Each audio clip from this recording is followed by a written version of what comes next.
And I'll stop chewing. That's all right. You keep chewing. Chew and dance, Pernell. Break it down now. Hello and welcome to Rhythm and Pixels, a video game music podcast. This is episode 31-1, and we are your hosts. My name is Rob Nichols. And I'm Pernell. And every week... Well, I don't know how I got into like this habit of saying it, but I want to say it because I want listeners, new listeners, to understand what we do. Every week we listen to great video game music, and not from one console, not from one generation. We listen to all video game music. We pick a topic that may or may not make sense at the time, and then we pick run with it. Games and music based on that topic. I'm really happy. I think I feel like I pushed this week's topic through because I was like, well, we haven't done this one yet. It's been on my list for a long time. And two, I had a few tracks that I really wanted to play today. And I have a lot of nostalgia. Part of me wants to say, I was taking a guess on it. Part of me wants to say that, like, most likely like that guy, our friend Tim suggested, because it just sounds like a thing that he would say as a topic. Honestly, I thought it was you. There's no way I would have come up with this name. Like, hearing the name makes sense, but to come up with it, no, I wouldn't have been the guy for this topic. No. I want to let our listeners know I finished for sure all of Persona 5. Okay, he finished Persona 5. But he did create a fog for it because he told me he did, and he said he was going to do it before New Year's. I did not do it. And he told me on New Year's Eve that he had beaten the boss, but he hadn't seen the credits. And I was like, well, the deal, the arrangement was you got to beat it before New Year's. So, and New Year's, yeah, I didn't do that. But okay, so but on the third, the first work day of the new year, I did it over lunch, and during our live stream, our listener, I think our Patreon member, I don't know, our listener friend Stephen Miller said, "You have hours to go. You have hours to go of cutscenes and whatever." I would tell you this: I would have hours to go if I was completionist and actually and did all of the social links, as I did not, because you have to go and say goodbye. Because you can go and say goodbye to everybody before you leave if you max them out. I did not max anybody out, so I wandered around Tokyo being like, "Oh, I like this place." This is where I got all those guns. And then I came back and the cat told me, "Hey, are you done?" And I was like, "Yep." I said, "Are you sure you can't go back?" And I said, "Yeah, I'm done." "Are you sure this is the end?" I'm like, "Yep, I'm done." "I'm not going to bed, Morgana. Leave me alone." Yeah. I'm like, no, man, I went to bed a lot in that game. I slept. I did nothing but sleep. So you didn't max out any of the social links at all? Oh, I mean, obviously I maxed out Morgana because you got to, because it just does, and someone else too. Anyone that you were forced to.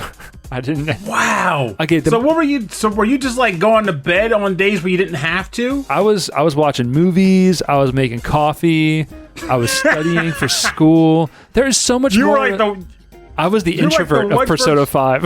I was about to say, you're like the one person I know who played that game like they live. It's like, I could go out, but I'd rather just make some coffee and read a book. I don't need to deal with this mess. I'm like, okay, no one's calling me on my phone, so I'm not going to go look for Ryuji at the school. I'm going to hang out and like do a crossword puzzle. You didn't even do the crossword puzzle, did you? Nope, I did. There's a crossword puzzle in that game. It was social awesome. linking.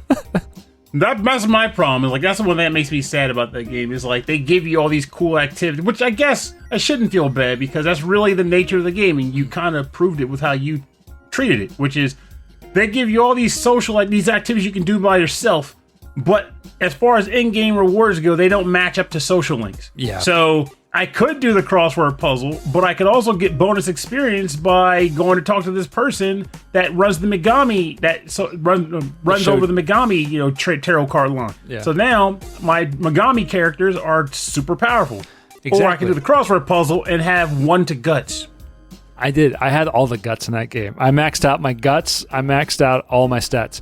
So, which meant nothing except I could talk to more social links, which I did not do. That you avoided. And I was wondering, like, how did he get through the game without like all these extra like boosts that I had?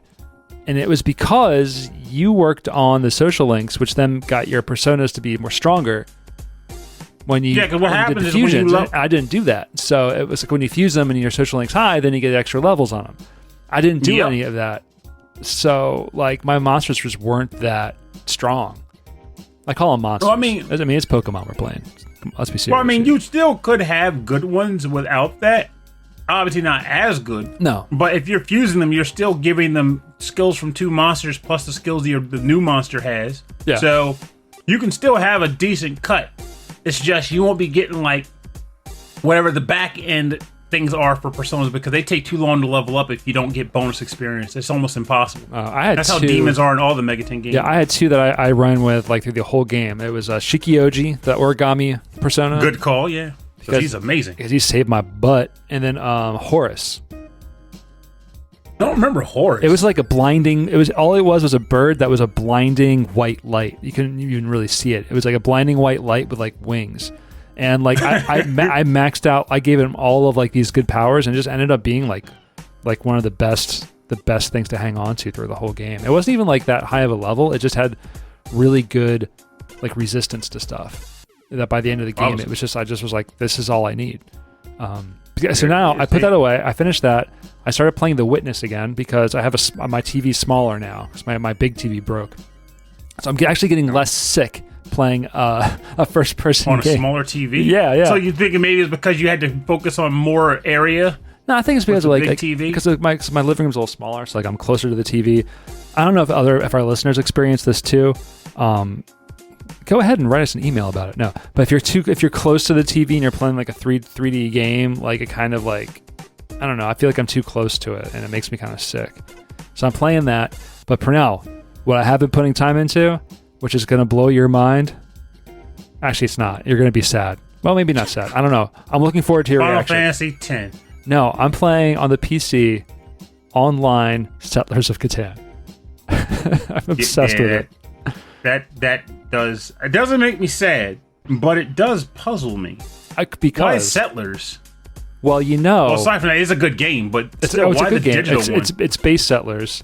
I started watching these YouTube videos. Base Settlers even? It's based. Now I'm upset. Based Settlers. So I got you. There's a game. So I'm playing because I started watching these YouTube videos of this kid playing, and he had all these cool strategies, and I was like, I went to a tournament, and I was like, this is really interesting. I found it really exciting, like watching the trades and watching him play, and I was like, there's a lot about this game I don't know. And then I thought about all of the years that you and I played this with like Christy and with my other friend Henry, and how I've never won a game. Yeah, like, you did. Okay, maybe once or twice out of like a billion. And so I'm like, there's people out there who win tournaments, which means they're consistently winning with bad positioning, with bad placement. They know what they're doing. So I became obsessed with learning how to win, learning how to play Settlers better, and I'm getting really good at it.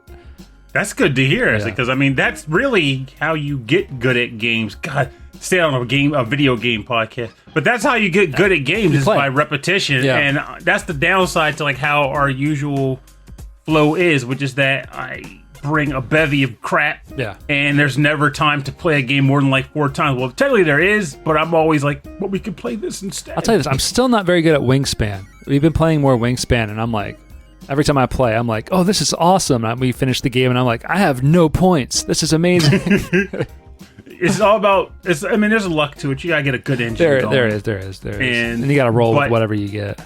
And I got to play with this expansion I got here because rumor was that that got rid of the one method to winning the game. Which, by the way, if you're not doing this with Christy, you're doing it wrong. You always max out eggs at the end. Yes. And the base bottle, you have to get a lot of eggs at the end of the game. Yes, that was how Christy won it out. She was like really bored because she didn't have a good engine, but she was just laying eggs. And by the end of the game, she had all these more points, and I was like, ooh. Even if you didn't, the thing is, even if you have a good engine, though, it doesn't matter. Yeah. Good engine, bad engine. The way they designed the base model of that game, last round, final rounds, you stack them on eggs. But the last expansion they put out, apparently they did some changes. They actually changed the entire board. Like you get different boards, and they did something that makes the egg strategy less effective. Wow, Pernell's egg strat. I'm gonna do it. Well, yeah, do it. Because I'm telling you, every game I've ever played, final round, I'm bulking up on eggs. And if I got an engine, some way, shape, or form, it's going to give me eggs because it's going to be running through the fields. That's how it has to be. That's the most powerful one. Oh, I'm going to do that. I'm totally going to do that. Sorry, we should get into the topic and get into some tunes and then keep talking, catching up. So our topic this week is unexpected multiplayer, which can mean a lot of things. I took it in a very specific manner. Like when I heard it, I was like, I got it. I know what I think about this. It's like, what did you think of it though? I've got some games where like I didn't realize I was going to enjoy multiplayer a certain way. Some other games where I didn't realize there was multiplayer. That was me. That was that one. And then I have one game, which I'm sure you have too, which has multiplayer that no one really uses. Interesting. Honestly, I didn't do that part, but maybe I do and don't realize it. But I'm gonna have that come up in the bonus round. So I'm curious to what you got for your first game, for your unexpected multiplayer topic. There was actually a couple I could have gone with, but in the end, some of them just didn't have the music for it, at least in my mind, so I dropped them out. But the first one I'm going to go with is from Mega Man 7.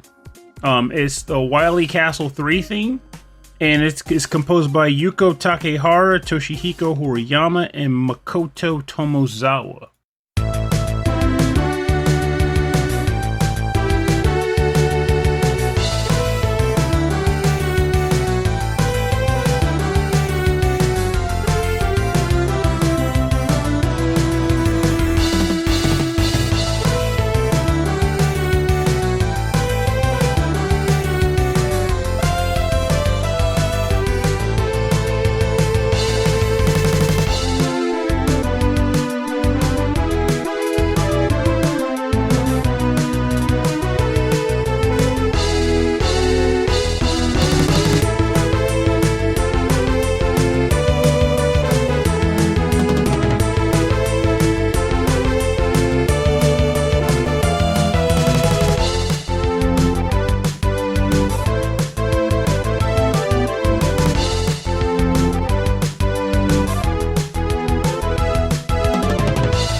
Welcome back. You're listening to Wily Castle 3 from the game Mega Man 7 on the Super Nintendo, composed by Toshihiko Horiyama, Yuko Takehara, and Makoto Tomozawa. So, aside from the fact that this track, in some respects, is kind of like a cheap, like it's cheaping out on the composing, and because it sounds so much like the Junkman theme in the same game, it's ridiculous. But this is also a really good song, which could in some respects be considered better than Junkman's theme, so I'll forgive it. The reason why I chose this track, though, is because this is actually the track that plays during what I would call definitely an unexpected multiplayer moment. Mega Man 7 actually had a 2-player versus mode in it that you could get to by putting in a password. Oh. I learned about it because of Nintendo Power. You put the password in, and you go to a character select screen, but you can only choose between Mega Man and Bass. And once you choose one or the other, you go to a 1v1 battle, jumping around, sliding around, shooting your guns until someone's dead. Oh. Though the cheap thing seemed to be that Mega Man, because I looked at a video today to refresh myself on it, and one thing I didn't remember, but apparently the guy was doing it, Mega Man had his robot weapons in that video I was watching, which I don't remember him having. Or maybe so Mega Man's got all of the boss weapons, and then Bass has his laser, and then Bass has nothing. He has nothing, which is unfortunate. That is unfortunate. He's just like. But I mean, it's still like, just Mega cool Man, that there's like a little afterthought. Mega Man needs the Robot Master's weapons in order to be Mega, right? Otherwise, he's just man. Well, I mean, he's Mega Man when you turn the game on. I mean, he gets the weapons make him Mega-man. More Mega, more man. More iron helps him play. But there's your Simpsons episode. Well, I didn't know this had a 2-player mode, but you had to put a code in. Yeah, you had to put in a password to access it, and then you battled it out. And it was just an interesting little thing that existed in that it didn't serve a major purpose. Like, you couldn't strategize it or anything. And it really just set up the table to say, you know what, we need an actual Mega Man versus game. Which lends itself further to me complaining about how Smash Bros. Portrayed Mega Man. Spoiler alert, though, or just to clarify, though, I like Mega Man in Smash Brothers. But I also feel like it was an extremely missed opportunity, because what they could have done with him, they could have treated him kind of like a Mii character, in that when they put him in, they gave him a bunch of the boss weapons, and you just had to give him, like, specific ones. Yeah. Like, you could either have this is up and B, or this one could be as up and B. Oh, even you could have this one is over and B, or that one. Even in Marvel Capcom, they could have done that. I mean, he had I thought they did at one point. He had like a few weapons. Like, he could do like the tornado hold. He could do the soccer ball, and he had something else. But like leaf shield. In the leaf shield. But like, I felt like that was like it. Like, they just gave him like a few things he could do. But like, if he could grab like reuse Hadouken, like that'd be cool. You know what I mean? Like, and take a Wolverine's claws. Apparently, if I remember correctly, someone listening could correct me if I'm wrong here. But I think on the PS2 version, he could get the final boss's weapon. Oh, that'd be amazing. I have to look that up. I remember I remember seeing a screenshot where he was red, and he had these red like beams coming out of the ground, which was like the final boss's attack in that game, or it was Magneto's attack. That's what it was. It was Magneto specifically. He could get Magneto's weapon, and he let him fire beams out of the floor. I'll look it up later. Yeah, it's hard to look that up, because if you look up Mega Man anything, and he has so many games, so it's hard to figure out what's what. But like, to me, I feel like this is a good example of like unexpected multiplayer. Like, it comes up, like, I'll be blunt, like, it's really, for me, with this definition, I think it's really hard to find games. This is one I wouldn't mind hearing other people submit tracks for, because it's a really hard topic, I think. Yeah, if you look at it technically, yeah, but if you look at it from like a personal story / nostalgia point of view, like that's true. Like, I didn't realize this game was going to be so fun in multiplayer. Exactly. Unexpected fun. Here we go. So I'm going to start mine off with, okay, this is my first online multiplayer game that I played. And this is ChuChu Rocket for the Sega Dreamcast. Oh, Nekawakawai! Yeah.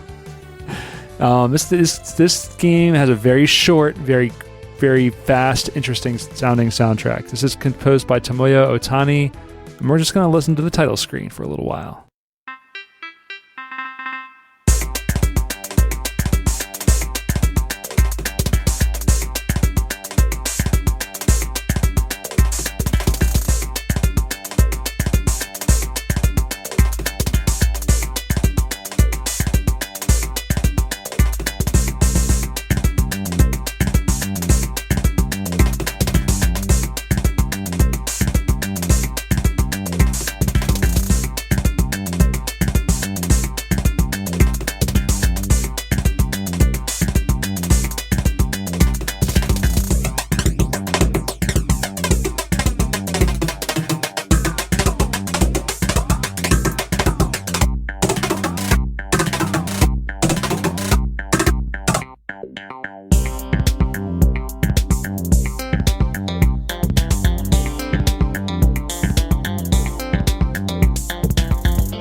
Ooh, we're back. You're listening to the title screen music from ChuChu Rocket for the Sega Dreamcast. Waka, waka, waka. It's composed by Tomoya Ohtani and his wacky-ass drum machine. The drum machine going crazy. I mean, I don't think anyone's ever heard the second half of this song in their life. I mean, who sits on the title screen of ChuChu Rocket for this long? Even if you go to like game mode or even like network mode where you're waiting for players, that is a different song. And we played it on the show already because it's super chill. This song is nuts. It is nuts. Yeah, I'm a fan. I am very much a fan. I feel like this song encapsulates what the game is like. Just madness. I just realized I'm officially stumped on my... I'll get to that later. Okay. But so I'm surprised you picked this track, or not this track, but from this game. Was it because you didn't expect to have this much fun in this game's multiplayer? I didn't expect this game to be like one of the early launch titles or early titles of the Dreamcast because it's so weird and Japanese. Like, this is a strange aesthetic, and very minimal too. Very, very, very minimal. I don't think I've ever been worse at a video game than at ChuChu Rocket. I cannot. Really? I can't handle this game. My brain does not. It doesn't compute everything you have to do. It's a puzzle game, but it's an action game. But it's more of like a puzzle, but it's also a race because it's always multiplayer. I mean, this is a versus game. But I played this a lot with you, and I played this a lot online trying to get better. This is one of the first like online games I took on the Dreamcast network. I plugged it into my phone line, waited for everybody to go to bed, and turned on ChuChu Rocket, and got my butt handed to me over and over again online.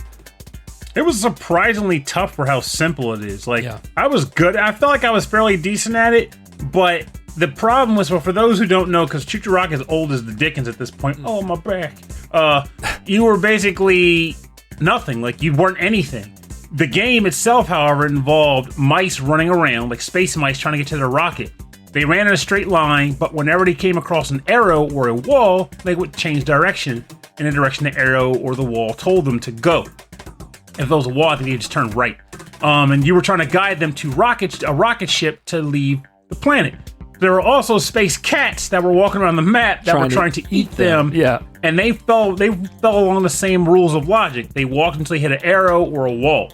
So your goal was to drop arrows to guide the mice while also leading the cats away from the mice. But also, and when multiplayer, leading your opponent's mice into the cats so that you can get your... Oh, no, not that. The mice were everyone's pick.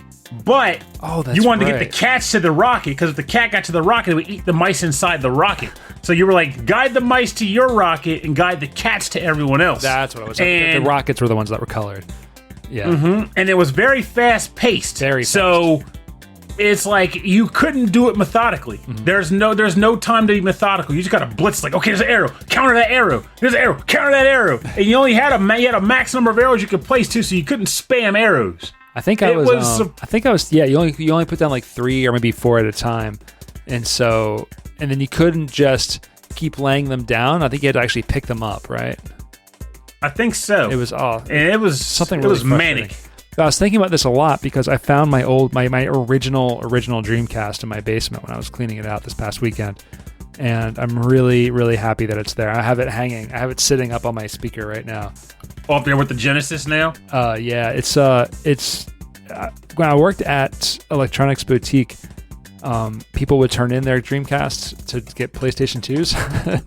And people have bought like the special colored ones. And so I took the covers off of this colored ones and put them on mine. I gotta say, there was something about that genuinely irked me. Like, it was one thing when a person was like, admittedly, this irked me too, but it was one thing when someone said, I'm not gonna buy a Dreamcast, I'm gonna wait till the PlayStation 2 comes out. It was another thing entirely to buy a Dreamcast, especially a special color one, because they came out later. Yeah. And then trade it in for a Dreamcast. I mean, a PS2, considering how close in years those two releases were. Yeah. It's like you bought a $200 game console and played it for not even a year, and then traded it in. Well, I mean, like for you and me, I feel like the games were right on point. But for a lot of people, they wanted games and like a DVD player, so they got what they wanted, And of course, the Dreamcast didn't quite make it more than 2 years, 3 years. I guess it was 3 years. Well, yeah, that was a multitude of factors. One was the PS2 of course.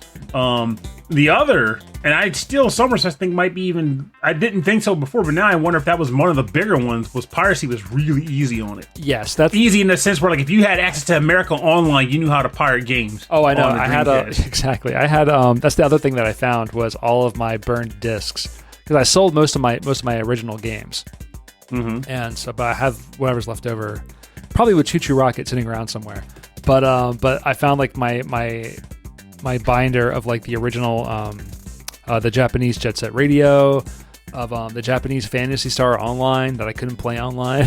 You know, all that stuff. Japanese Star offline. Yeah, the Jet Set Radio that you couldn't finish because there was that one guy who did the perfect grind through the whole place and he couldn't catch up. Oh, I beat him, but my God, was it painful. Like, by the time you beat him, you mastered the game. You didn't have to fight the boss. Hard enough to begin with. I mean, just to finish that game, it took me forever. There's a Poison few Jam games, in the sewers. There's a few games I'm really proud of finishing, but only because I had the flu and had nothing to do but stay home all day long and play a game, and that was one of them. The other one's Kingdom Hearts. Probably both of them. Yeah. But. I need to finish the third one still. I need to go back and just try. Just try. But 1 and 2 were crack. So, I mean, I guess this isn't like unexpected multiplayer, but it's unexpected that I took advantage of, like, this is the first online experience that I played on a console. Oh, yeah. I mean, like I guess this is, like I said, this topic in general is just like a weird one in that having to decide on which is which, what to go on, is like, honestly, any pick is a good pick. You know the deal. You know the rule of well, we can't say Fight Club anymore because you know, Last Reckon's kind of claimed that domain. But one rule of Pixels and Rhythm Club, you can't, as long as you can justify it. It works. If it fits, it goes. It sits. Everything goes. It's no holds barred martial arts video game music podcast. That's right. You right, just gotta be able to speak for it. What's your and first now I'm track stumped. Then? I'm sorry. What's your next track then? This is a doozy because I have 3 tracks to pick and I only have 2 left. Magumbos. Well, I like music in this game, so I'm going to pick it and go from there. This is from the game Guardian Heroes for the Sega Saturn, and the track title is called Roundabout. And crap, yeah, I guess I already said it, so I'm sticking with it. Roundabout. And when we come back, no, it was Norio Hanzawa. That's the composer, and I'm sticking with it. I had 3 tracks written down, like it's one of these 3. I don't know which one to pick. So we're going with Norio Hanzawa's Roundabout. Yes. All right, let's do it. That sounds like a video game title, actually. It does. I think it is.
Okay, I acknowledge that. I don't even feel bad for picking that track. That's I'm a good even if the track. other two were, the other two were good, but this track is great just as well. So any track's a winner from Guardian Heroes. I'm sticking to it. This track was called Roundabout, and it's composed by Norio Hanzawa, again from the game Guardian Heroes, released on the Sega Saturn and then later the Xbox 360. So you might be thinking, why the heck would Purnell pick Guardian Heroes? Of course, it's got multiplayer. It's a beat 'em up, and you would be right about that. But the unexpected part came in what I discovered the arena in the game, which is one of the battle stages and generally the main one people utilize when they play battle mode in this game. What am I talking about? Well, as you play through the game, you choose between one of I want to say it's 5 different characters, one of which is Serena, which you unlock. Guardian Heroes is a side-scrolling beat 'em up, right? Yes, and you can jump between 3 planes. Right. So like the foreground, background, and center ground. Now, as you play into the game, you fight a variety of different enemies and monsters, and there's a multitude of different routes you can take as well that leads to many a different ending. It's kind of a choose-your-own-adventure beat-em-up. It's friggin' awesome, and to this day, I stand by my belief that it is. People like to say Streets of Rage 2. I think Guardian Heroes is probably the best beat-em-up ever made, followed by Fight and Rage, then Streets of Rage. Don't care nobody says, eat it. That's my stance. Which Streets of Rage, or just Streets of Rage in general? 3. 3. I say 3 before 2, even though 2 has the better OST overall. But 3 is better for gameplay, and it also does have good, albeit experimental, music. Yes. I agree with So as you're playing through this game, you fight a variety of different enemies, and when you've beaten I think you have to have it even before you beat the game. But as you beat enemies, you actually unlock them for use in the special arena mode that the game has. And the special arena mode isn't locked at 2 players, it goes up to 6 players. You can actually put in a multi-tap unit and play 6-player beat 'em up with all 3 planes, and it gets ridiculous when you start bringing some of the final bosses in there with their giant, exploding attacks, and you have them all leveled up to level 99 because you can level up in the game. It was ridiculous. That's But awesome. you could also have a villager who can only run and trip. It was because every character had a different moveset, and some of them had nothing because they really were just meant to be, there to run and trip on the ground. So that's what they did in the game. And you max them up to level 99, so they trip and do 100,000 damage or something to a guy. It was really weird. That's amazing that they included that. They were like, we got all these art assets, we've got all this animation. Let's add a versus mode, and you can be a villager. That's and it normally runs in the background, but instead, they do damage when they fall down. Mm-hmm. That's and awesome. it was just honestly, it ended up being a really fun game in my household. We would actually get people together. I didn't have a multi-tap, sadly, but what we would do is do 2 players, but have all 6 players with 4 being computer controlled, and just go nuts. Yeah. And I used Zenobia. I want to say that was her name. She is basically the leader of the underworld army. She had a transformation. She became like a big black dragon, but otherwise she was just like a lady who was very fast, had a Kami drill kick, and a sky uppercut, and cool. She was ridiculous. But I used her at max speed, and she just dashed over the back. I'm a big fan of that move in fighting games and beat 'em ups where they jump in the air and do like a diagonal down motion, like a drill. Yes. Yeah, awesome. You would love that character, and she was a beast. But yeah, this I definitely feel it counts as unexpected multiplayer because I don't think anyone bought this game aware that there was a freaking full-fledged arena in it, at least back when it came out. After it became common knowledge is another story. Yeah, I didn't know that. I didn't know that about this game. I mean, I don't know much about this game to begin with, except from what you've told me. So I didn't idea there was this kind of versus mode in there, or arena fighting. Yeah, it's a gem. Let's keep the good. We're having a really strong musical episode. I'm feeling really good about all the music we picked. So my next one comes from, so we talked about the end of life of the Dreamcast and the launch of the PlayStation 2. This is a launch game for the PlayStation 2, which became an unexpected favorite between me and my friend group for versus gameplay. Let me take a guess. All right.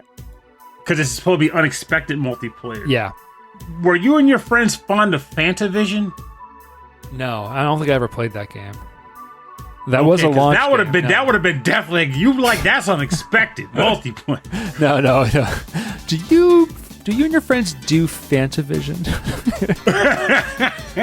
We drink Fanta. Is that cloud? That's close enough. We were drinking Fanta while we were playing the game Armored Core 2. I don't know if you played this one. I'm familiar, yes. I haven't played it, but I was a fan of the first one, and I really enjoyed like how complicated it was, and I like mecha robot fighting stuff.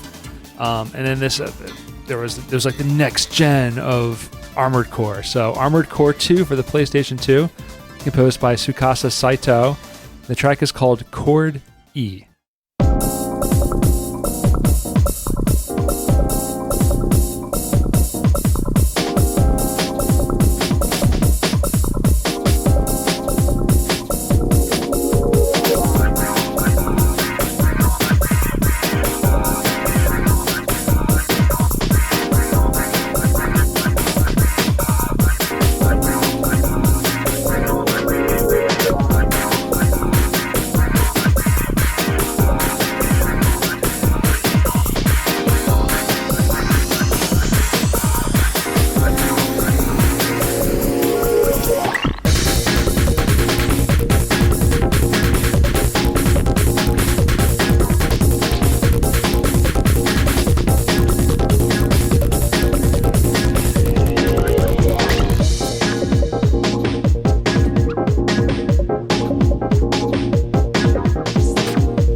I want to bring us back. You're listening to Chord E from the game Armored Core 2 for the Sony PlayStation, composed by Tsukasa Saitoh.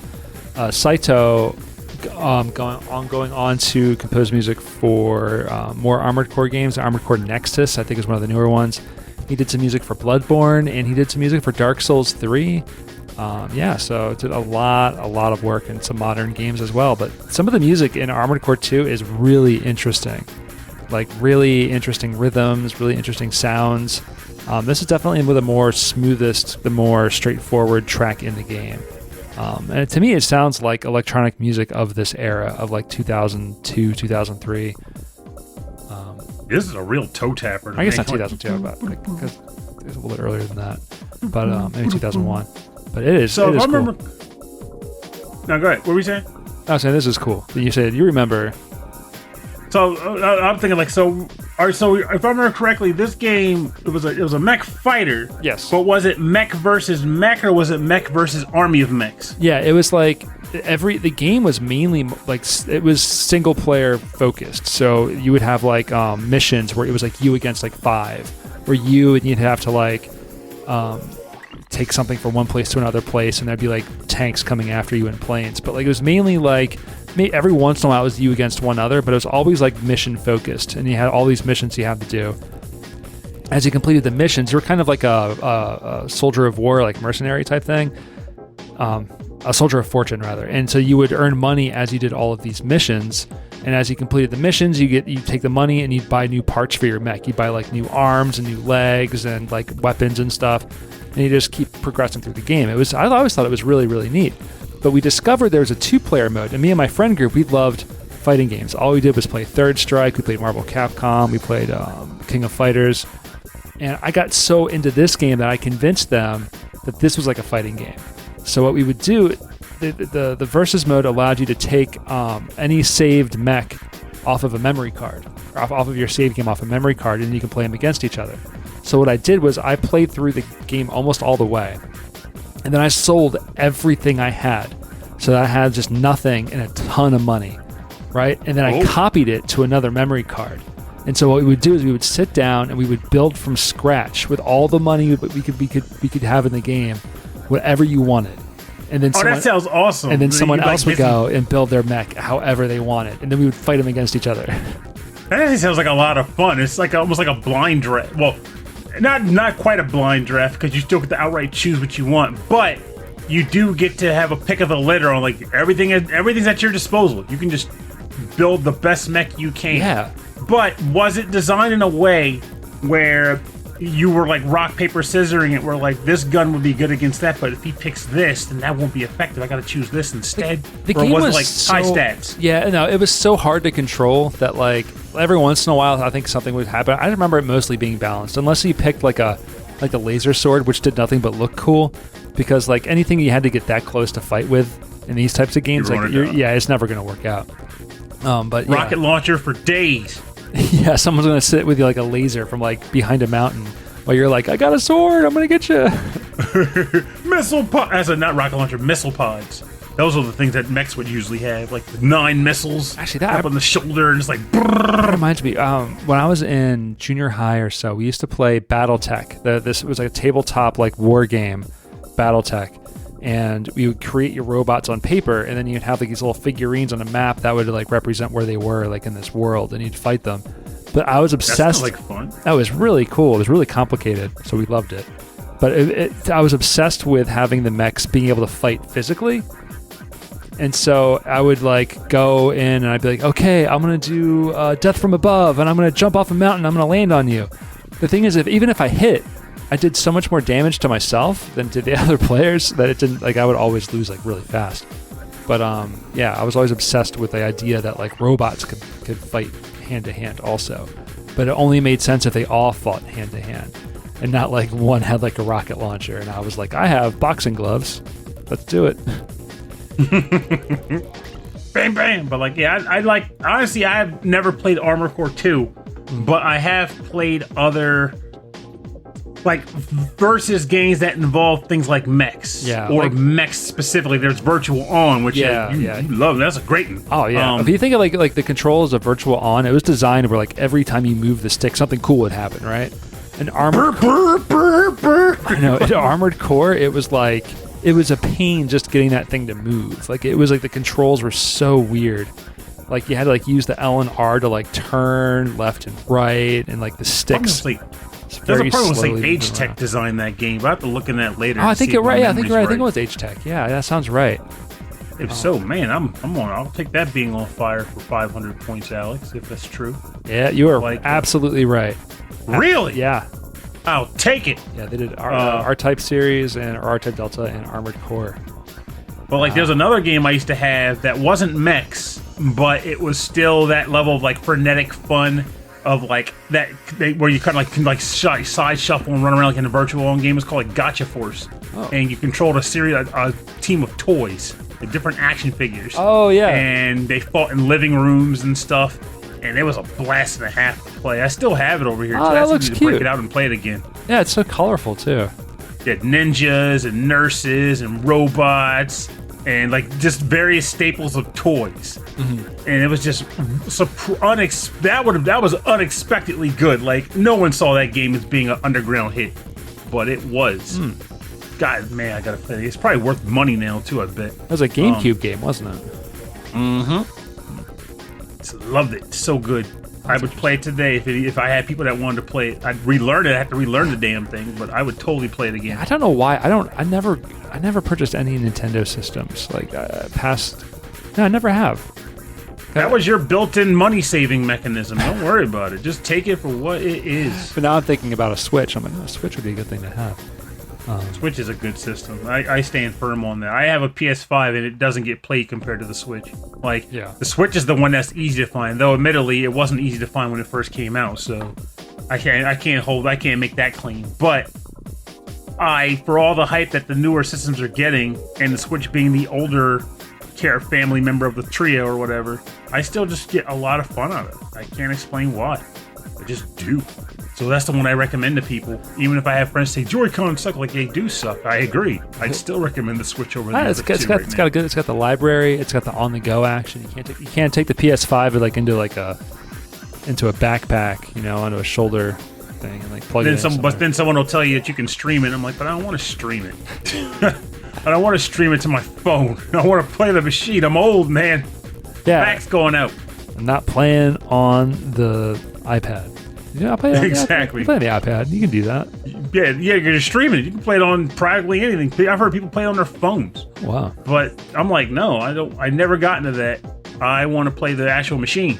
Give me the machine. I did do the streaming from the PS4 to the PC, so I could try playing Jackbox and stream it on Zoom that way. And how'd that go? Terribly.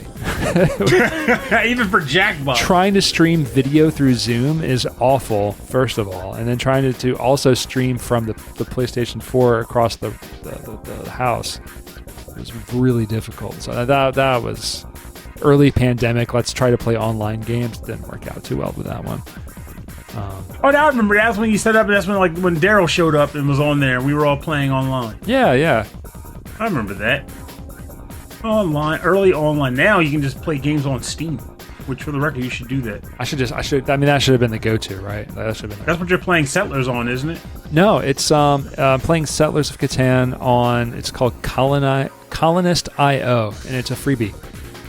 Oh, okay. Yeah. You should look in the board game arena too. Yeah, that's where you just move the pieces around, right? Isn't that what the Colonist.io is? I don't know. It's all built in, like scorekeeping and cards, and it's all super simple. Yeah, that's the kind of thing Board Game Arena is. It's a digital board game, because obviously I only use it when people really want to play online and they're at a distance, because like I prefer when I'm playing board games, I want the tactile feel. Does it have like matchmaking and stuff? Does it have AI? Yeah. It has an AI you can play against? That I don't know. I've never checked, but I wager they might. I usually have only used it to play with other people, but that's the thing. Like if you're talking about, the idea of like this was a tangent from when we talked about playing Jackbox. Yeah. Online. Like if you're like, I want to play games with people at a distance because COVID times. Look in the board game arena. Oh, okay. That's a good option for that. I'll have to check that out, and then I'll get better at Catan, and then I don't get better at Catan.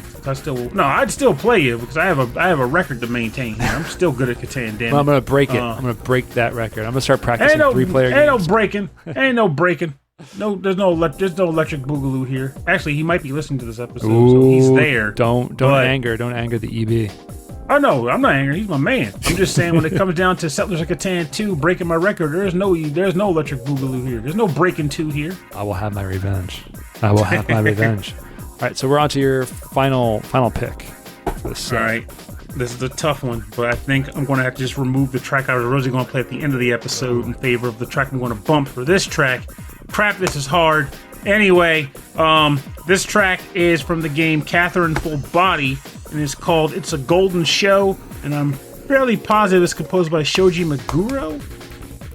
A lot of the music is like Shoji Meguro doing arrangements of classical music, right? Mm-hmm. Which is why I was glad to pull. I had 2 tracks written down. These are tracks that aren't classical remixes. They're actual tracks he composed for the game. Awesome. Let's give it a listen.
We're going to let that one fade out because there was a really interesting intro right there.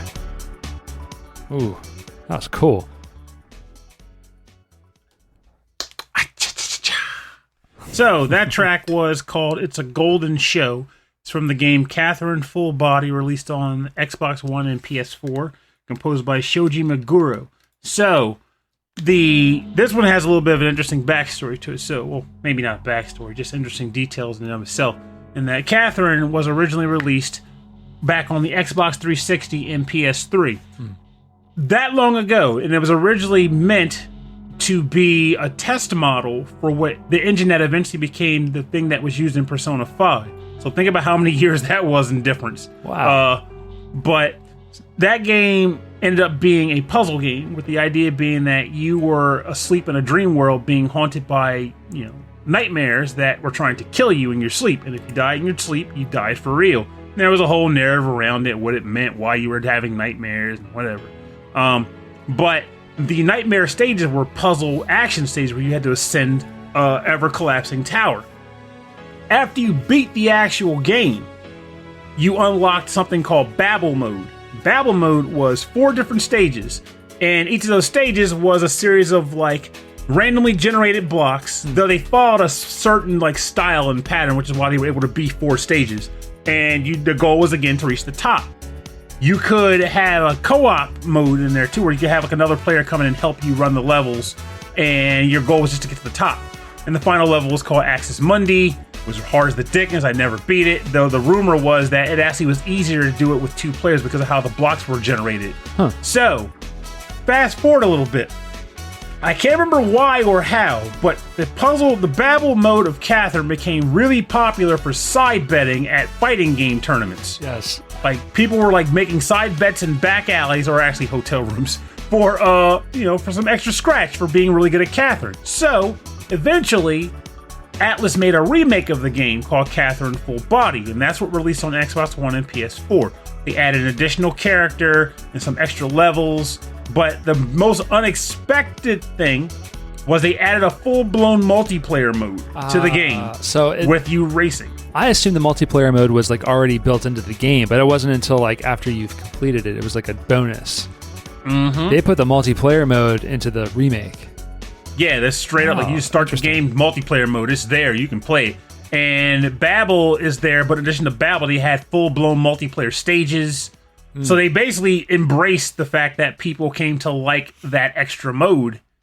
And people were doing time challenges on the end game stages to be let's just make a full mode out of this. Oh, I love it. Because there's something to be said about someone hindering your progress by pulling out a block you were trying to use and stuff like that. Yeah. And it's actually a really methodical game. Catherine is not easy. I beat the main game on the normal difficulty and on the hard difficulty.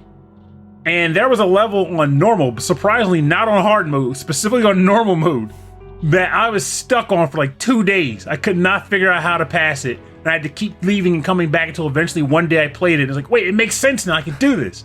And then the Rapunzel minigame, friggin' forget that nonsense. That was hell on earth. But nonetheless, the game is a fantastic gem. It's a game, hell, the game itself was unexpected. No one thought a game about a man being haunted by his dreams, chasing blocks and sheep, ascending a block tower would be fun. And yet it really was. They were trying to market it as a whole adult drama, which it actually kind of is. It has mature themes and stuff in it. But I don't think anybody expected the puzzle element to be such a banger. Yeah. And the sound edge is still in my head a decade later. I'll still say it every once in a while. We all know competitive games don't have to be about fighting and shooting. Puzzle games are some of the best competitive games there are out. Oh yeah, that's where I love to play them too. I'm a fan of getting people to play those, but it's surprisingly tough to get that to happen. Though I'll also say there's something about them compared to fighting games where I take the losses harder. Maybe because I have the excuse in the fighting game where I can say, well, I've never really been good at fighting. I know, puzzle games, it's my brain is... Your brain beat my brain, and I think that's where that comes in. It's more personal somehow.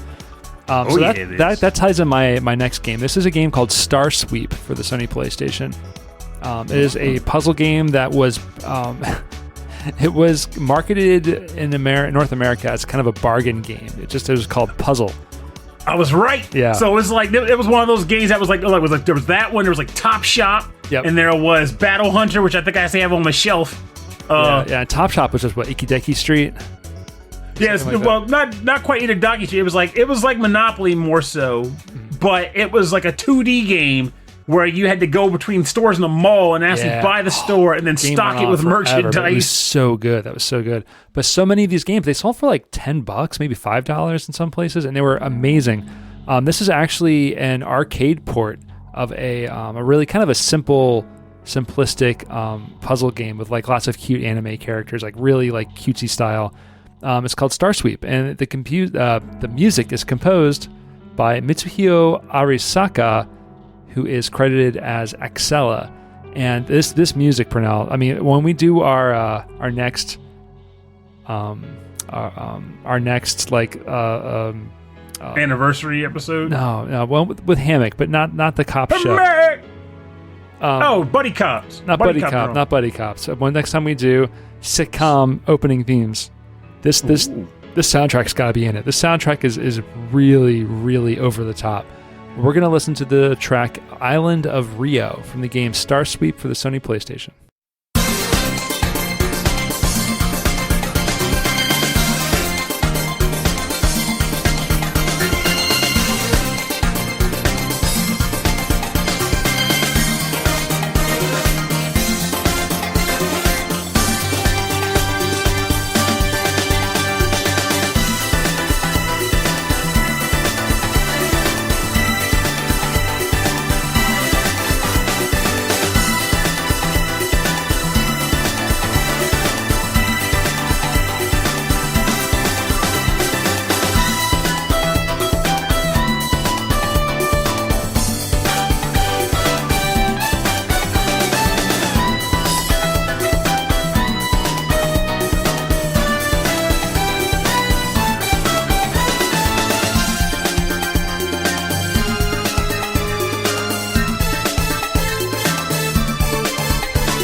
And we're back. You're listening to Island of Rio from StarSweep for the Sony PlayStation, composed by Mitsuhio Arisaka, credited as Axela. And yeah, there's a time where I was convincing my friends to put down the Street Fighter and pick up the puzzle games. And this one didn't take. It's really simple. It's hard to like get like a really deep I think with good competitive puzzle games, you need like a combo system, and you need like really good like back and forth, like either attacks or some kind of retaliation system. This one didn't have any of that. It just had really cute characters and really easy gameplay, and it was really like brightly colored too. I can see this doing really well in the arcades. Now you got me trying to remember. I'm looking at an actual thing right now to see if I can find it there, because I'm forgetting the name. But there was a StarSweep that's actually on this list. But like it was a puzzle game that was also in the discount bin, and I liked it a lot. And it involved like flowers, like it were in the center of the screen, and you fired little dots into the flower petals, and eventually, if you got enough into the petal, it would pop the petal. It was called like Puzzle Pop or like Flower Pop or something. That doesn't sound familiar at all to me. Huh. Like I have it here. Like if I actually on the next break, I'll go find it. I'll pull it out of the darn case. But like, I'm trying to remember what the name of it is. It was like Puzzle Pop or screw this. Wait a second. Was it a PlayStation game? Yeah, PS1 game. It was also a discount game. And I remember one of the characters' name was just Lollipoppy, and it was like a girl who like it was boxing gloves, and she ate lollipops. Interesting. Watch, I'm gonna find it. you're gonna see. Because like I honestly was a big fan of it. Because like the problem was back then they were having trouble selling puzzle games to people because they all thought they weren't worth the money. Because it's like, hey, here's this game that has like 8 quick stages, and they weren't charging how much for this crap? No. So they were like, well, we can market them. Spin Jam. That's what it was called. Spin Jam. Okay, I know that game. Yeah. I didn't realize. Yeah, that was the one where you spun the circle in the middle, which had flower petals attached to it, and you shot dots into them. Yeah, that was a cool one. That was I know what you're talking. When you said flower petal, I couldn't really. That didn't really like catch my brain. But I remember Spin Jam. And no one can stop Mr. Domino. But that one had that was a game all of its own. That did its own thing. Mr. Domino walked to a beat of his own drum. I guess like a little toy drum. So no one can stop him. They tried and failed. Many have tried. I got a bunch of these old many games. have failed. So if you look for this soundtrack online, like it's a really, really good soundtrack. The arcade OST is also available online. It's kind of a lower resolution, but it's done up with more like a synthesizer, sampled sounds.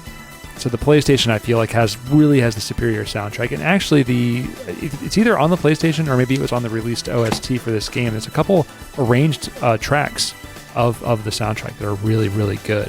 But they all sound like this. They all sound like, the opening to a TGIF family sitcom, you know?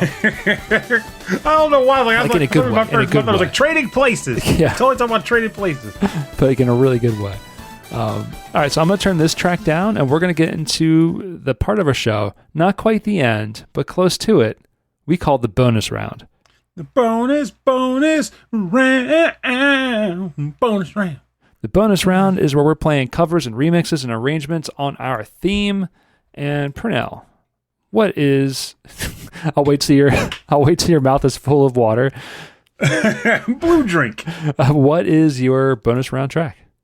So my bonus round track comes from. This was actually like an official arrangement, apparently, but this comes from the game Mega Man Battle Network 3, which was originally released on the Game Boy Advance.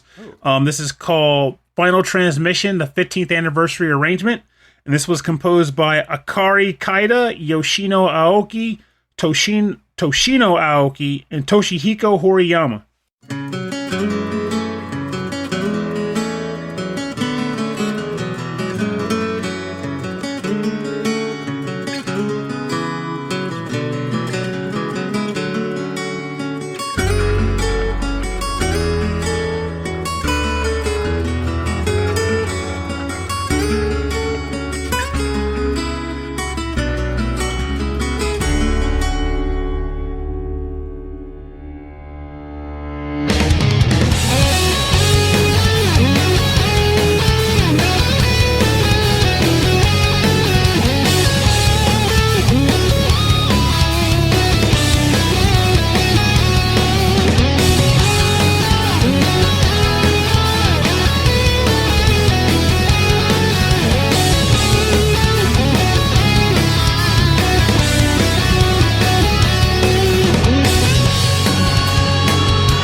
Welcome back. You just listened to the Final Transmission 15th anniversary arrangement from the game Mega Man. Well, originally arranged from the game Mega Man Battle Network 3, released on the Game Boy Advance, composed by Yoshino Aoki.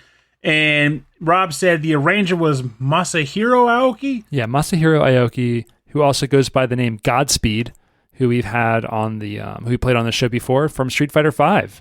He did a lot of the arrangements for Street Fighter V, like Season 3 or Season 4, like particularly the Ibuki track that we played, which makes sense because there was a big mix of like really heavy metal guitar and heavy metal drums mixed with like that really cool shamisen and really cool acoustic guitar. So yeah, it was an awesome track. Like I like the original track in and of itself from the original game because Mega Man Battle Network. Well, the original concept was something that I didn't expect to take off. It was a really weird theme. Come from playing all these other Mega Man games, like, well, now you're in a world where Mega Man is a computer program and he's controlled by a kid out in the real world, and they solve crimes. Like, why is the oven turning itself on? I don't know. Actually, that was the first level of the first game, was the oven turned itself on, so you had to send Mega Man into it to find the bug, which ended up being Fireman in the oven. But the unexpected multiplayer comes in the form of the fact that I can't remember if the first game had it, but I know at least the second and the third games did, where you could actually battle your Mega Man against each other using your chip layouts. So think of chip layouts as like a deck, where Mega Man is on I want to say it's a 3x6 grid, and you're maneuvering him from space to space, and you have these different, he can fire his Mega Buster like you normally could, but then if you use the chips, you could do special attacks associated with the chips. Like you might have a sword that can swing like a sword out one tile in front of you, or a long sword that goes 3 tiles out, or a wide sword that goes 3 tiles vertically. But if you put the right chips in the right order with the right letter associated with them, that's a whole mechanic. You could actually unlock advanced form moves. So if you take the short sword, the wide sword, and the long sword with the right letter combinations and stack them together, you get like an Omega sword, and it cuts like a 3x3 space, but you can only use it once. But like it was like such a fun time to come up with these good combinations. And then the later games involve things like Mega Man getting different styles, like bubbles, like water style and air style, and then the bugs. And so you could have these special Mega Man customizations and see who has the better Mega Man customization. And even if you do have a better one, you still got to battle and win, because it's a very frantic game. And it was popular enough that eventually, much later, we're talking like 2019, 2020, a fan game came out called One Step from Eden, which was specifically meant to draw on the nostalgia of the Mega Man Battle Network battle system. Yeah. And that game ramped up to like 11 because that thing is frantic. Yeah, I met the developers at MagFest in 2018, I think, and it was like really, really early, and they hadn't done any music or anything yet. And then by 2019 or 2020, it was like full on. And like they had like the game was made, or they were still like, maybe they were still adding to it, but it was a full game and people were into it. It looks really good. I still play it every once in a while over here. I get my butt handed to me, but it's a lot of fun to try. All right, so my bonus round track for now, unexpected multiplayer, is Final Fantasy VI. Oh, I'm glad you did that, because I was going to hit my honorable mentions. That's right. You can plug in a second controller and someone else can control another character during the battle. Yes, they too can press the attack button. Well, here's my thing. My memory's a little loose on this, but I feel like they even had it in the option where you could say this player controls these specific characters. Yes. Which I thought was just amazing in the game. It's like, wow, RPGs can do that. Yeah, it was. I mean, because it was active time battle, right? So you had to rely on your friends to hit it. So while one of my friends in high school was playing through Final Fantasy VI, I was, watching and playing along too, it's kind of funny because it keeps you involved, even though it's not so much, And essentially, it kind of was, because if you got into it enough, you could be like, well, I'm building these characters to my specifications. They're the ones I'm controlling, right? So they're going to be mine. Like, I'm going to give them this Esper, and I'm going to give them these skills, and now you should use Ultima. I don't want to use Ultima. Man, that's true. I want to use Fire 3. Those were really the only decisions you were making, because like otherwise everything was still being done by the main player of the game. Assigning stats and buying armor and all that. Anyway, the music you lean into it. You could lean into it. You could lean into it if you were civil and not like a bunch of high school goons. All right, so my track is a remix from Final Fantasy VI. The track is called Ghetto Palm, composed by Nobuo Uematsu, and this is remixed by Radiowar.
And we're back. You're listening to Ghetto Palm from Final Fantasy VI, composed by Nobuo Uematsu and remixed and arranged by Radiowar for OC Remix.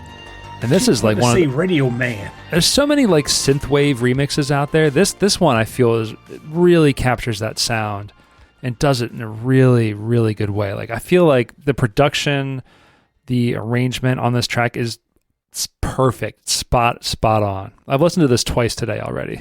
I just had it going on in the background. It's so good. This is the kind of track that I could see just looping. Yeah. For like an hour or 3, and you're not even noticing it because it has a blendable track. It has a blendable sound to it. Yeah, but there's so much, like, if you stopped, like, listen, like, there's all these little drum fills that don't always repeat. There's these little, like, synthesizer, little flourishes he does that you don't really expect. It's really, really cool. Oh, yeah. I'm not saying it's not it doesn't have a complexity or anything. No, I'm not saying that you were insinuating that. I'm just saying that. There, like, if you can kind of like tune it out and then you tune back in and you're like, whoa, and then you kind of tune it back out again because it's got that rolling, very repetitive drum beat. Yeah. I really enjoyed that one. So yeah, OC Remix always has some good jams out there. Really good compilations of video game remixes. I hate this because after you said you tune out and then you tune in, you tune out and then you tune in. Now I'm stuck on this. I had a memory that stuck with me on this old Tiny Toon Adventures episode where they had a song sung by MC Louse. It was like a flea, and the song was called Tune Out, Tune In, and it was just him rapping about different Tiny Toons characters. I love it. Why is that the thing that comes to mind when you just said tune out, tune in? I hate everything. God.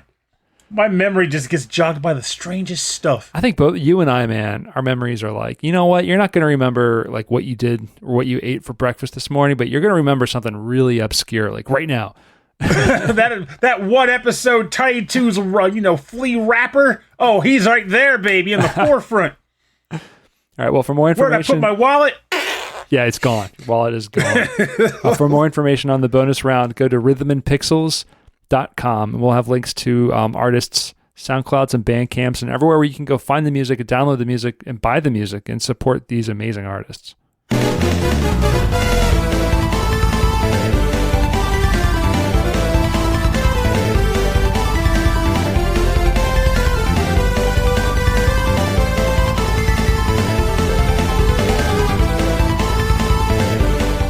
All right, thanks for joining us on episode 31-1 of Rhythm and Pixels.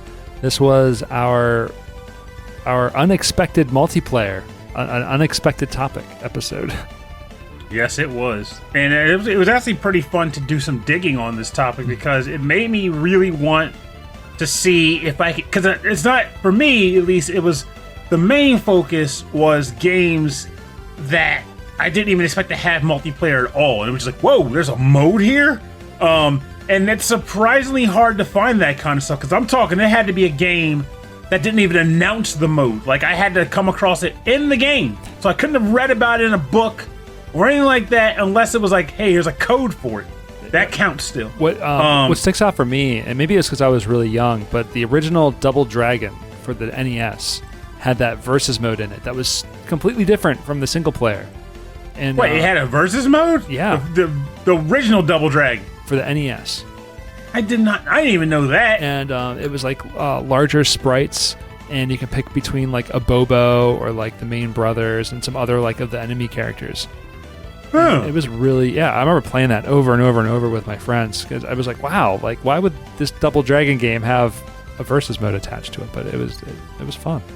And it wasn't it was like kind of like on the cusp of Street Fighter 2, or maybe it was like right after Street Fighter 2. So like fighting games weren't really quite figured out yet. And I feel like this might have been tacked onto it. But if you're talking about Double Dragon 1, it was well before Street Fighter 2, I would say. Because Double Dragon 1 was the 80s. Yeah, on the NES? Definitely 80s. Double Dragon 2 came out in 1990.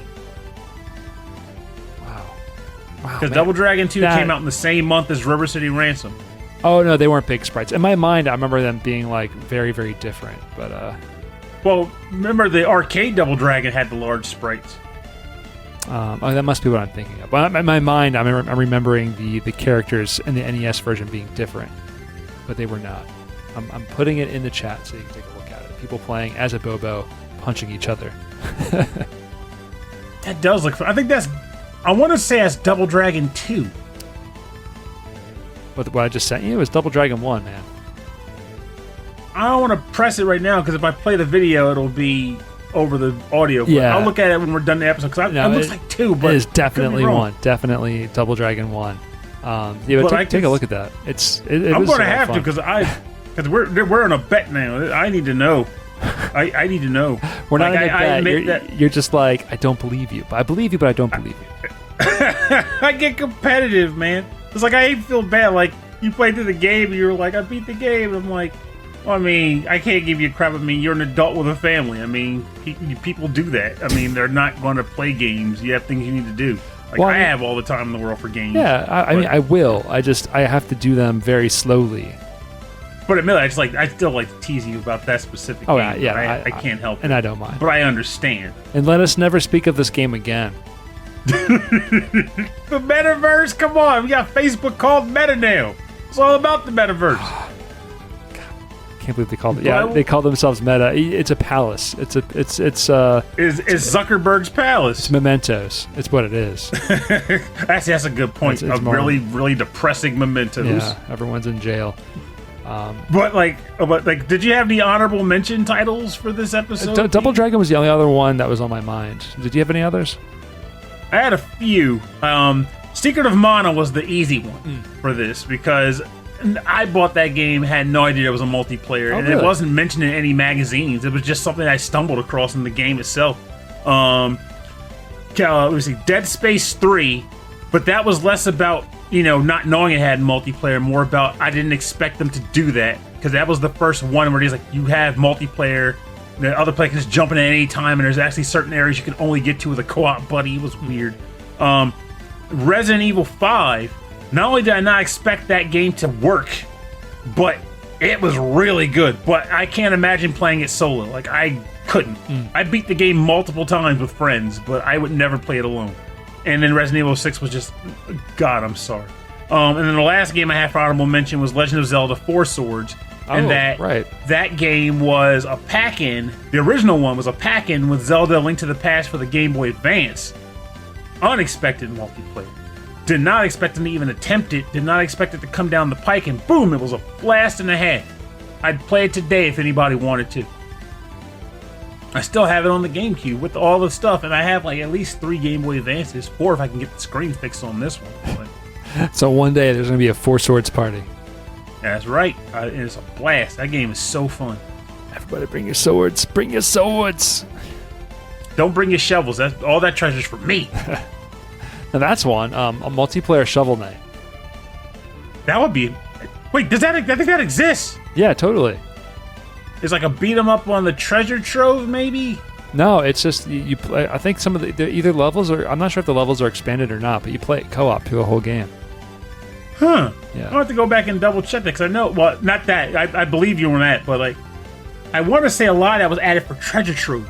Because you know what I'm talking about when I say treasure trove? Yes. The expansion, like the Kickstarter or whatever goals that they hit. And they just eventually re-released it as like this is a treasure trove, which is all these games packaged together, and then they redid some stuff for Shovel Knight 1, the original Shovel Knight, for that package. Yeah. But like that would be. But I feel like there was like a Shovel Knight Showdown game too, where you actually battled with the different Shovel Knights or the different Knights of No Quarter, Order of No Quarter Knights. That's the name I'm sticking to it. The Order of No Quarter. No Quarter is in there somewhere, which I always liked. I always felt like you had no quarters at the arcade, so they didn't have no quarters. But anyway, I enjoyed this topic a whole lot. Because it really kind of dug into the mechanics of some of these games and like what we remembered of them also, like what was memorable to us.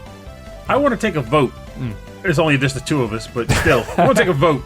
I think the Patreon topic for January should be multiplayer memories. Yes, let's do that. Multiplayer memories for the end of January. I think it's a good idea. It was just like you said, it was a lot of fun to sit here and think about this stuff. Yeah. And honestly, I feel like the patrons would like it too. Like, it'd be fun. So if you have a track suggestion for that episode or any other episode or a topic suggestion, please send us an email at our email address. Rather than pixels at hotmail.com. You bombarded me. You bamboozled me. I did it. I got in front of you. And if you want a full track listing of this episode, of all of our episodes, and access to all of our episodes, go to our website. Rhythm and Pixels at Hotmail. www.rhythmandpixels.com. Why do I even add the www? We're old, man. You like to. You just like it. I do like www. It's fun. So you can go there for all of our episodes are there. They go well past 150 that are on the podcast feed that you may be looking at. So you can go down to go check out Rhythm and Pixels Babies and World 1, World 2. You can check that out there. We're also on all of the social places, Facebook and Instagram and Twitter as Rhythm and Pixels. YouTube.com/Rhythm and Pixels is our 24/7 8-bit and 16-bit classics and deep cuts radio station.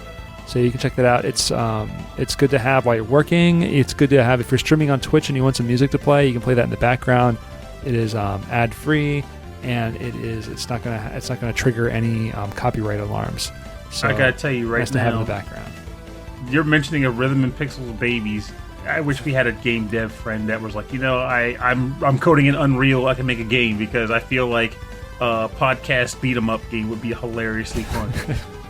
Yeah, all of the podcasters beating each other up. It's just like real life. No, it'd be slapstick fun, of course. It wouldn't be serious. So it's all on YouTube, youtube.com/Rhythm and Pixels. It's also on twitch.tv/Rhythm and Pixels. And if you'd like to support the show, you can hit the subscribe button wherever you're at, or you can rate and review us on Apple Podcasts or anywhere else that allows you to do so. You can also support us by going to patreon.com/Rhythm and Pixels. And when you're there, you get access to weekly prequel episodes. You get access to monthly live streamed recorded episodes. You also get cool stuff like mugs and stickers and t-shirts. There's all sorts of neat stuff there at different tiers at the Patreon. And at the end of every episode, we like to thank all of our Patreon members at the highest tiers. So we like to start the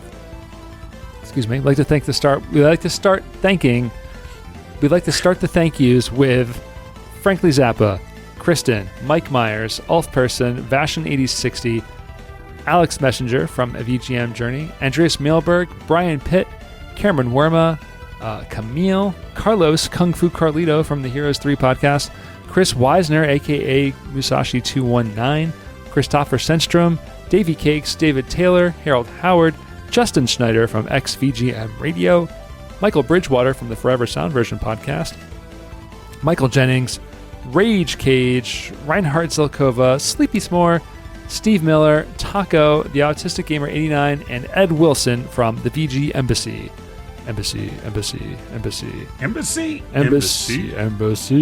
And I need to get with him because I have an episode that we were going to record in January for his show. What was the topic? We were going to do the history of Dance Dance Revolution. Oh, snap. Pick a song from there. Every mix. No, Pump is going to get the honorable mention as well as In the Groove. That reminds me, Godspeed also did a ton of music for a lot of the rhythm games like Gitadora and Chunithm. Really? Yes. So now I'm going to look that up because Gitadora was my thing. And I think he is a sibling of Yasunori Aoki, who, because Yasunori Aoki was big for pop music. His name was on the marquee. Yeah. That's right. Not yes. Yoshino Aoki, who did the Mega Man Battle Network. She, I think, her brother, or maybe someone related to her, is Masahiro Aoki, Godspeed. So that's really interesting. All these connections, especially within the companies, they get people, their friends or their relatives hired into these companies. But Godspeed, you can bop. Godspeed is really good, and maybe it's just a musical family. I believe that. Anyway, thank you everybody for your support of our show. It means a whole lot to us. It's keeps everything running, keeps us motivated, keeps us editing and recording and all of that. So we have not stopped. Week after week, we are on top of things. Can't stop the bop, and there's something to be said about even in the worst periods of time, it's something about doing a record where it's you go from fudge to hey, yeah. Music. You talk about games. Yeah, it's well. I mean, it's good to chat, because otherwise, like, we chat with each other, but we hang out. But sometimes we don't reach out unless like we have like something to talk about. And this gives us something to talk about. Something to talk about. Give it something to sneeze about. Talk about the. All right, thank you everybody for listening to the show, and we'll see you next week. My name is Rob Nichols, and I'm Pernell. Thanks for listening. And remember, this is an oldie but a goodie. Give that blood if you need to, because they need you to do it. Donate blood when you can. There is seriously a need for it. Funny enough, I did a donation recently. I have donated officially 8 gallons of blood. Oh, wow. I'm working towards filling a pool, baby. Well, maybe not a pool, but a really large container. But yeah, 8 gallons of blood have been donated by me, which is interesting. And I'm going to keep doing it. We'll see what I make it to before my final donation. But they need the blood. Keep donating the blood. Also, rest in peace, Betty White. You were a gem, and the Golden Girl's aura power is now out in the world for the world to consume, because no other vessel could contain such a force. Only she could do it. Oh, yeah.